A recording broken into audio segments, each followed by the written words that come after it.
Imagine stepping into an ocean so ancient that even trilobites feel modern by comparison. But instead of tiny creatures scurrying through the sand, you find yourself drifting beside giants. Tentacled predators longer than today's giant squids glide silently past you. Turtles weighing over 4,000 pounds roam these waters, and the fish around you look nothing like fish at all. This is the realm of prehistoric marine gigantism, a forgotten age where nearly everything in the ocean became enormous. But why did giants evolve again and again across completely different eras? And which descendants of these titans still swim with us today? To understand this ancient pattern, we start with one of the strangest giants ever created by evolution, Endoceras, the largest of the orthocones. At first glance, it looks impossible, like a creature wearing the world's tallest cone on its head. Despite appearances, it wasn't a squid, but a cephalopod with tentacles emerging beneath its enormous shell. And during the Ordovician seas, this awkward-looking animal was the apex predator. Most estimates place the largest Endoceras at around 20 feet long, with a few earlier claims suggesting orthocones like Camaraoceras reached over 33 feet. Today, most scientists consider 23 feet a more realistic maximum. The challenge is obvious. These creatures lived roughly 470 million years ago, leaving only fragments of their shells behind. But all experts agree on one thing: they were huge. Unlike the trailing tentacles that inflate the measurements of modern giant squids, the length of Endoceras was solid armored mass. And although it lived in a completely different era, long before giant squids appeared around 5 million years ago, it's tempting to wonder which would win in a hypothetical fight. The giant squid couldn't break through Endoceras's thick shell, but once both animals reached each other's soft parts, the battle would become a clash of beaks. Yet Endoceras, weighed down by its rigid shell, lacked agility. Against one of the most intelligent invertebrates alive, it would struggle to land a grip. In most scenarios, the squid would escape simply by outmaneuvering it. But this very clunkiness reveals why Endoceras became so large in the first place. In the Ordovician oceans, nothing was fast. There were no sharks, no agile marine reptiles, no predators slicing through the water with precision. Everything was slow, simple, and primitive. And such a world size alone made you untouchable. The massive shell protected its vulnerable head from smaller fish, and its greatest threat came only from other orthocones. An evolutionary arms race among its own kind pushed each generation to grow larger and larger. With abundant prey floating through the water, they had no shortage of food to fuel their growth. But as the oceans changed and faster predators like early sharks emerged, the massive cone shell became a liability.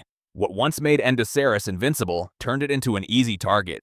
Its design simply couldn't compete in a world that demanded speed and agility. And so the first great dynasty of marine giants came to an end. When the Orthocone dynasty collapsed, the oceans didn't stay quiet for long.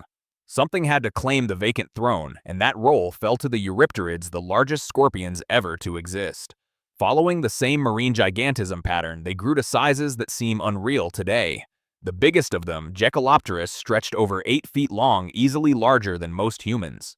But unlike what many assume, their gigantism wasn't triggered by high oxygen levels. Earth's oxygen spike didn't arrive until the Carboniferous, millions of years after Eurypterids had already reached enormous sizes. Their growth was driven by something far more ancient and universal: an arms race. Once the old orthocone predators declined, the entire ecosystem became a chaotic free-for-all. Eurypterids suddenly faced competition from other Eurypterids, early fish, and a rapidly diversifying cast of new prey animals. When everything around you is getting tougher and faster, you survive only by scaling up. Larger bodies meant stronger limbs, more reach, sharper claws, and dominance over shallow seas where nearly everything was trying to kill or eat something else. By the Devonian oceans were swarming with heavily armored fish called placoderms.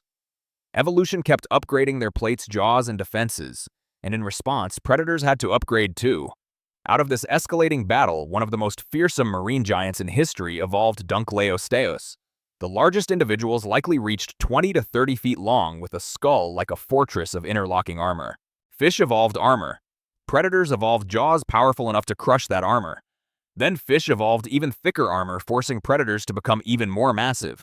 Fossils of Dunkleosteus even show bite marks from other members of its own species, yet another sign that the arms race pushed them to prey on each other. For millions of years, evolution kept repeating the same pattern: giants rising to fight giants until their bodies couldn't get much larger without breaking the limits of efficiency. As hundreds of millions of years passed, the ocean's throne kept changing hands. By the late Cretaceous, the giants ruling the seas were no longer armored fish or cone-shelled cephalopods, but reptiles. Global sea levels were high, the waters were warm and vast, shallow seas wrapped around the continents. These conditions created some of the richest marine ecosystems Earth had ever seen, overflowing with prey large enough to support predators of unbelievable size. Mosasaurs, plesiosaurs, and pliosaurs dominated this world.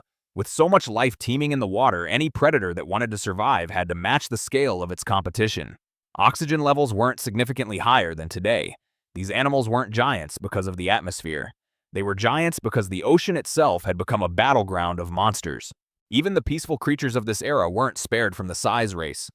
Take Archelon, the largest sea turtle ever known. It stretched over 13 feet long with a shell wider than a car and flippers strong enough to cross entire oceans. It didn't grow massive because of temperature or oxygen. It grew massive because anything smaller was simply too easy for a mosasaur to eat. But if these reptilian titans were so successful, why aren't they still here? The answer is brutally simple: extinction. When the asteroid struck 66 million years ago, it didn't just wipe out the dinosaurs. It collapsed every giant food chain in the ocean. Even if mosasaurs were thriving before the impact, their entire blueprint for survival died with them. And even if you magically dropped a population of mosasaurs into today's oceans, they wouldn't dominate like before. Modern seas belong to warm-blooded hunters, orcas, sperm whales, fast sharks, animals that can sprint, chase, and outmaneuver almost anything. Today's ecosystems also lack the abundance of massive prey that once fed these reptilian giants. Once the giant prey disappeared, the giants themselves had no evolutionary path forward. Even though reptilian giants vanished after the mass extinction, marine gigantism itself didn't die. It simply changed form. Some descendants of prehistoric titans are still here, hiding in plain sight, shaped by new ecosystems and new pressures. The leatherback sea turtle, for example, doesn't match Archelon in size, but still grows to over 2,000 pounds. The giant squid continues to reach lengths of more than 40 feet. And the blue whale stands unmatched as the largest animal to ever exist, bigger than anything the prehistoric oceans ever produced. Giants didn't vanish. They just shifted into new roles. But here's the difference. Today's giants are far more specialized. Instead of giant reptiles or armored fish, we now see giants in niches where conditions still reward extreme size. Giant squids evolved longer bodies and stronger tentacles to contend with predators in the deep. Sperm whales evolved into the largest active predators on Earth, shaped specifically to hunt those same colossal squids. The same evolutionary arms race still exists today. It's simply happening between different players. Yet reptiles never regained their throne.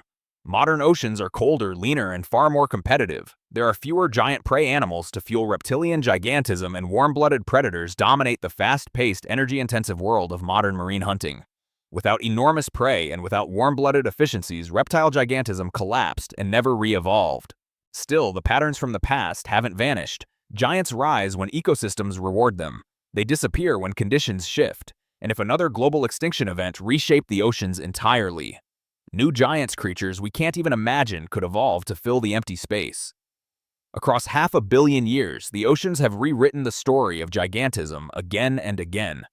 From cone-shelled cephalopods drifting through silent, Ordovician seas to scorpion-like eurypterids battling armored fish to the colossal reptiles of the Cretaceous and the specialized giants of today. One pattern remains constant. Whenever the ocean provides space food and competition, evolution pushes life toward enormous scale. But gigantism is never permanent. It rises in moments of opportunity and collapses when ecosystems shift or are wiped clean. The giants alive today, the leatherback turtle, the giant squid, the blue whale, are reminders that the arms race never fully ended. It simply changed direction. And if another extinction reshapes our world, the next generation of giants could look nothing like the ones that came before. Maybe someday the oceans will echo with an entirely new kind of titan, perhaps even giant dolphins. Thank you for watching. And if you enjoyed this story, consider exploring our video on polar gigantism next.